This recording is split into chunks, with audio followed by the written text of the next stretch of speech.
menjadikan dirinya sebagai seorang dermawan. Jadi kalau ada orang yang tidak taat pada Allah, dia melakukan sedekah, wallahi demi Allah, sedekahnya bukan karena Allah, tapi karena dirinya. Semuanya begitu. Jadi, kenapa? Karena mustahil orang yang mengenal Allah dia ingin melakukan satu kebaikan karena dirinya. Pasti karena kerinduan pada Allah, bukan karena dirinya. Amal soleh juga begitu. Kalau engkau melakukan satu amal masih melihat dirimu, maka engkau akan melakukan amal karena dirimu. Berapa banyak orang yang terjerumus dengan amal ke lubang neraka Allah karena dia beramal bukan untuk melihat kekuasaan Allah, tapi melihat kehebatan dirinya. Iblis itu amalnya paling bagus, makanya terjerumus dalam neraka Allah. Istilahnya.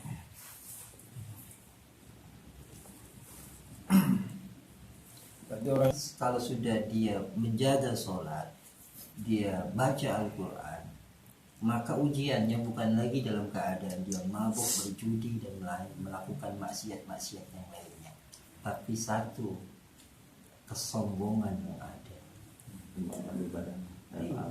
Itu lebih bahaya. Jadi sampai dikatakan bahwa andai kata ada ahli maksiat tukang mabuk dengan seorang yang sombong, maka yang berbahaya adalah yang sombong karena dia tidak mencium baunya dari surga. Tapi kalau ahli maksiat, dia menangis setetes air mata saja sudah diangkat oleh Allah menuju kepada surganya. Kenapa? Karena kalau sombong dengan keataatan, ini nggak pernah sadar, paham nggak? Sombong dengan nama, Nggak pernah sadar.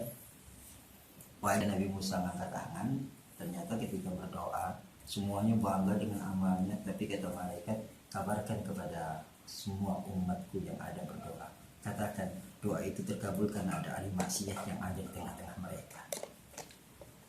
Akhirnya Musa dikabarin doa ini terkabul karena bukan karena ketaatan kita semua, tidak karena ada ahli maksiat.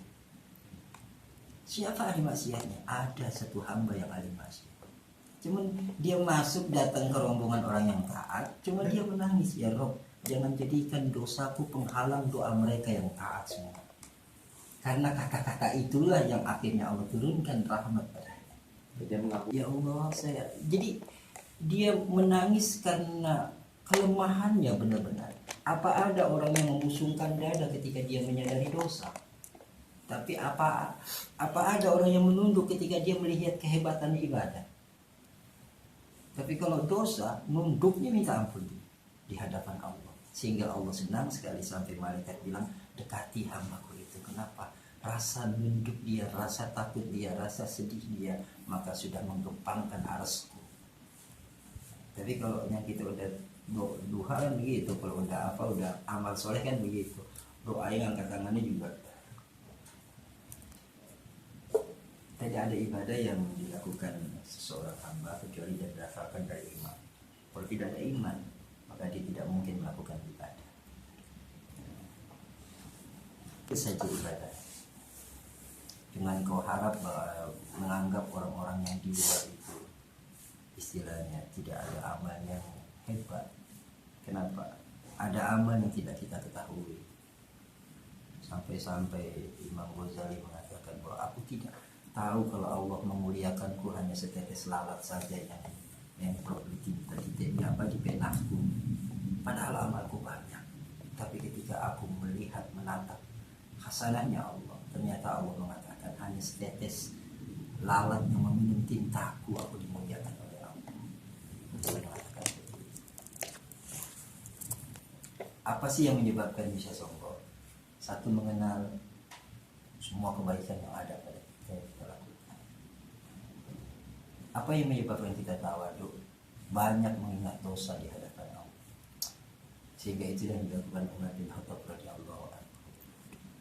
Sampai-sampai dikatakan oleh istri, wahai Amirul Mukminin, kenapa engkau tidak ingat amal-amalmu? Kalau aku ingat amal-amalku, apa mungkin aku bisa meneteskan air mata di hadapan Allah? Jadi setiap malam dia netes air mata cuma ingat bahagianya. Padahal tahajudnya udah sekali berapa istilahnya.